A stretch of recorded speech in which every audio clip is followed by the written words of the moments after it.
Приветствую, друзья!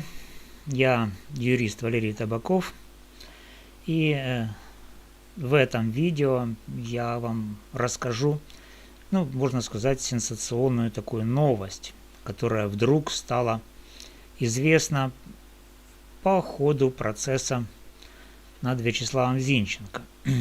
Эта новость долго скрывалась, за эту новость шла такая борьба, и тут вот она стала явной, эта новость. Что же это за новость, друзья?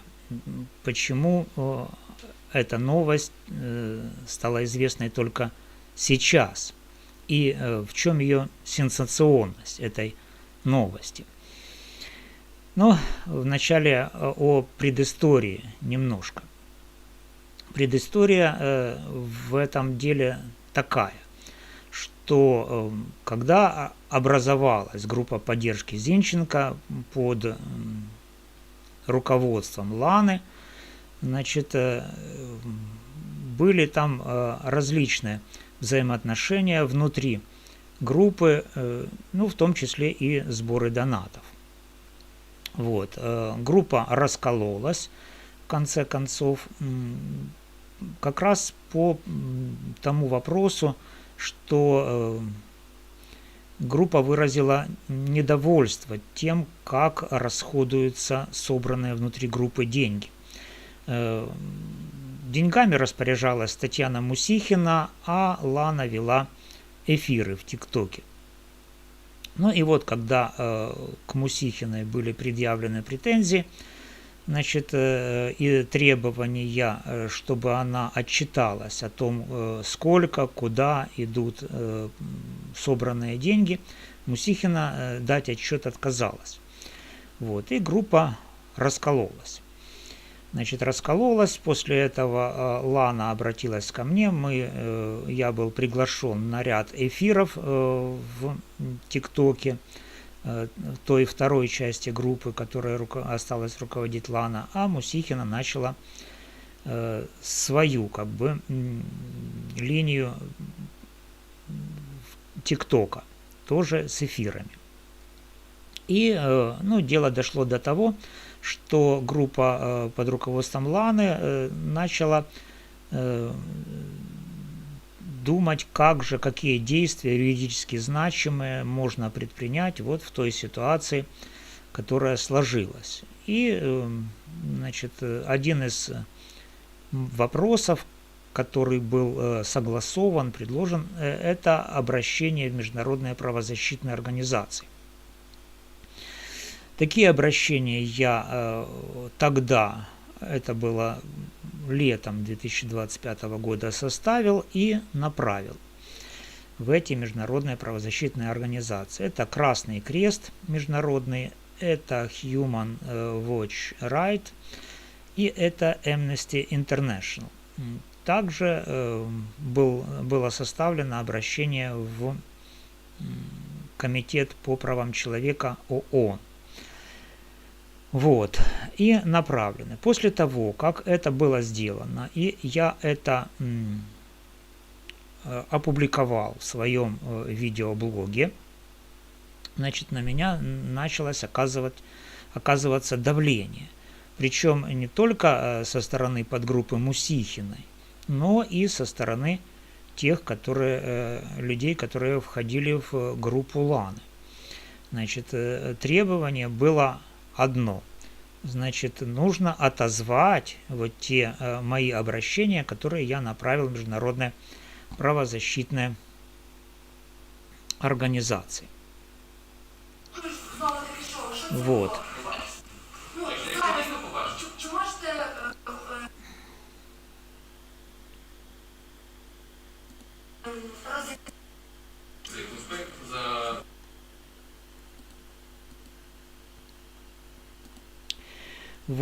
Международные правозащитные организации.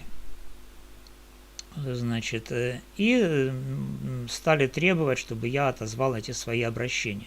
Причем в этот момент стала известна информация о том, что в группу Мусихиной входит сотрудница СИЗО, в котором содержится Вячеслав Зинченко, а также супруга оперативного сотрудника СБУ, который, значит, вел наблюдение за Фарион, то есть участвовал в слежке, которая была снята за 2 дня до убийства Фарион. Вот, то есть у этих людей, значит, явный конфликт интересов, и, значит, вот этот конфликт интересов я тоже сделал публичным. Вот, за что на меня опять стало оказываться еще большее давление. То есть меня начали дискредитировать, вот, и заявлять, что я действую не в интересах Вячеслава Зинченко. Нужно сказать, что это не только была группа Мусихиной, но и группа Ланы также начали меня как бы уговаривать мягко, чтобы я эти свои обращения отозвал, но я занял жесткую позицию и не стал эти обращения своей международной правозащитной организации отзывать. Мать Зинченко, Елена, тоже говорила, что вы действуете против интересов Вячеслава, что там в СИЗО ему все хорошо, что все в порядке и все нормально, и что нужно отозвать эти обращения международной правозащитной организации. Ну, я вот их так и не отозвал, но, правда, перестал мониторить и сопровождать эти обращения и требовать реакции от этих организаций на эти мои обращения. Даже я предположил, что, возможно, поскольку эти мои заявления были публичными, мать Зинченко, как его представитель, обратилась в эти же международные организации правозащитные и потребовала не рассматривать эти мои обращения. Но это только мое предположение. То есть мои обращения были в том числе связаны с тем, что прокуратура, сторона обвинения, представила в качестве доказательства запись признания, так называемого признания Зинченко сокамернику. Вот. После демонстрации исследования судом этой записи Зинченко заявил, что эта запись была сделана под давлением, то есть на него оказывалось в СИЗО давление. Но он сказал, что доказательств, как бы, да, на тот момент, когда он эти заявления сделал в суде о давлении на себя, доказательств не было у него, то есть он не смог предъявить эти доказательства. Вот. И вот сейчас, значит, тайное становится явным, друзья. То есть вот в ТикТоке появилась видеозапись, где Зинченко, правда, не суду и не кому-то, не в процессе судебного слушания, а где-то там каким-то корреспондентам рассказывает страшную историю про то, как он обнаружил доказательства давления на него сокамерников в процессе того, как он давал так называемые признательные показания. То есть вот это давление он зафиксировал, то есть он прослушал запись, аудиозапись и сделал из нее конспект. Вот. Причем он хотел это тоже представить суду, чтобы суд принял это как доказательство. То есть вот этот конспект его аудиозаписи с фактами давления на него и подготовил ходатайство. Но суд это ходатайство отклонил, потому что посчитал, что оно подано уже поздно. Ну, хотя я вот не согласен тоже вот с такой позицией суда. Если есть доказательства, почему оно судом не может быть принято? Оно обязано должно приниматься судом. Но это такой момент, да, это процесс состязательный. Но что еще, друзья, стало явным? Явным стало то, что Зинченко рассказал о том, как следствие оказывало на него давление. То есть не только через сокамерников радикально настроенных, о чем он рассказал, но и прямое давление сотрудников полиции Львовской. Значит, это такие известные должностные лица Остроух и Небитов. Вот.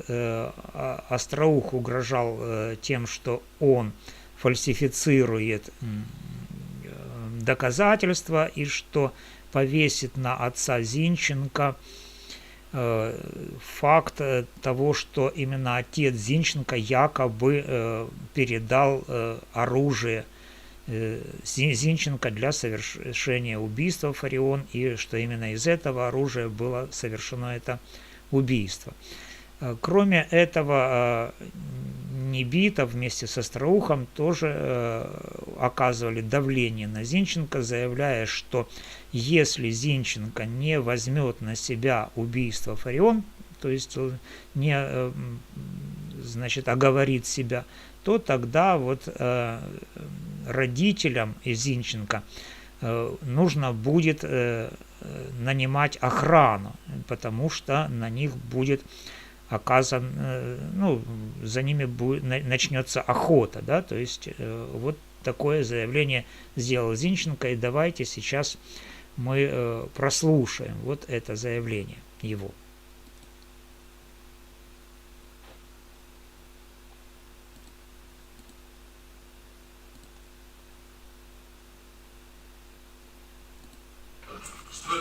Просто подивіться, що мені розповідали, які до мене заходи безпеки були застосовані, що до мене не підсаджували радикально налаштованих осіб. Що я гандон, що мені пізда і все таке інше. Ну от чудові, в мене батько саме за це воює. Ми відстоюємо європейські цінності, там права людини, саме отак.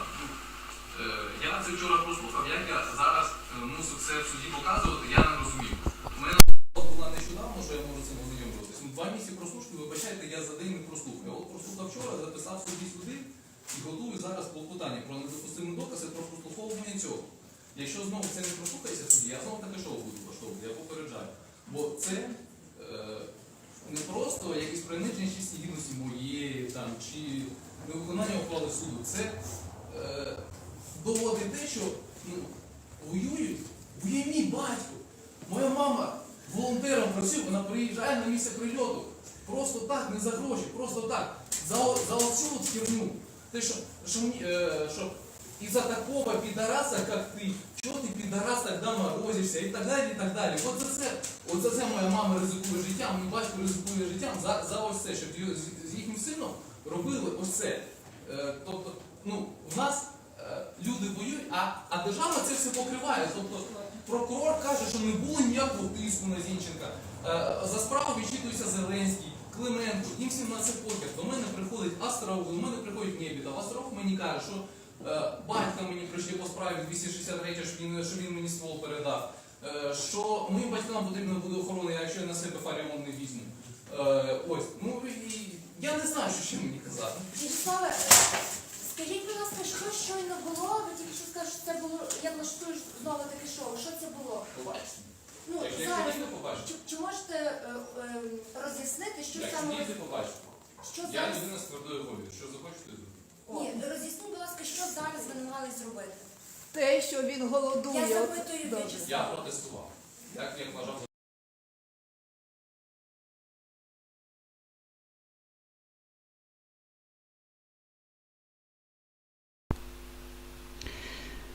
Ну вот, друзья, мы просмотрели вот все вот это, можно сказать, шоу, которое представил нам Вячеслав. Но нужно сказать, что на шоу это мало похоже, то есть это действительно, можно расценивать как крик души Вячеслава о том, что он делает заявление, то есть он делает заявление для прессы и рассчитывает на то, что люди обратят на это внимание. То есть, еще раз повторю, он утверждает, что на него оказывалось давление в СИЗО сокамерниками, которые его унижали, оскорбляли, требовали, чтобы он себя оговорил. И когда он оговаривал себя, значит, это давление уменьшалось. Так вот, факт этого давления был обнаружен Вячеславом на звукозаписи в материалах досудебного следствия. И именно это доказательство Вячеслав хотел представить суду и присоединить к материалам дела. И суд в присоединении этого доказательства Вячеславу отказал. Затем, значит, Вячеслав также сказал, что Остроух и Небитов это, значит, это должностные лица. Значит, Остроух Руслан – это заместитель начальника Главного управления национальной полиции Львовской области, полковник полиции. И Небитов Андрей Анатольевич, значит, генерал полиции 3-го ранга, доктор юридических наук, профессор. Значит, заместитель главы национальной полиции, начальник криминальной полиции, бывший начальник Главного управления национальной полиции в Киевской области. Вот это они оказывали на него давление, это они говорили о том, что они повесят на отца Вячеслава Зинченко, значит, вину передачи пистолета, из которого якобы Зинченко убил Фарион. Значит, и также вот Остроух и Небитов также его стращали, то есть угрожали ему тем, что если он не возьмет на себя вину за убийство Фарион, то его родителям будет нужна охрана. То есть это можно расценивать как угроза жизни родителям Зинченко. Вот таким вот способом. Ну, вот эти новости стали известны. И что теперь? Что теперь? Как теперь мать Зинченко, как вот группа Мусихиной, как вот группа Ланы, которые говорили, что не нужно, значит, подавать в правозащитные организации, то есть нужно отозвать мои обращения, которые говорили, требовали в частности и то, чтобы правозащитники и исследовали условия содержания Зинченко в СИЗО. Они говорили, не нужно этого делать, все там хорошо, все в порядке. И сам Зинченко неоднократно заявлял о том, что его устраивают его условия содержания в СИЗО. И когда я говорил обратное, то на меня оказывалось давление, меня дискредитировали и группа Мусихиной, и, значит, те, которые Лана вместе с ней, тоже они перестали как бы контачить со мной. И мама Зинченко, то есть вот она тоже считала, то есть заявляла о том, что не нужно предъявлять претензии по условиям содержания Зинченко в СИЗО. А оказывается, действительно, в этом СИЗО на Зинченко оказывалось давление. Его там унижали с той целью, чтобы он себя оговорил, что, значит, генералы полицейские, Небитов и Остроух, значит, угрожали Зинченко фальсификацией, значит, вины отца Зинченко в передаче оружия Зинченко, и была угроза жизни и здоровью родителей Зинченко, если Зинченко откажется взять на себя вину по убийству Фарион. То есть это сейчас стало фактом, и Зинченко об этом заявил явно. как теперь вот мама Зинченко, группа Мусихиной, группа Ланы, будут они оправдываться, отмываться от этого, от этой лжи, которую они представили тогда. Да и сам Зинченко тогда говорил, что все в порядке. Значит, вот, друзья, об этом я хотел вам сегодня рассказать, а вы, пожалуйста, делайте выводы сами. С вами был юрист Валерий Табаков. До новых встреч.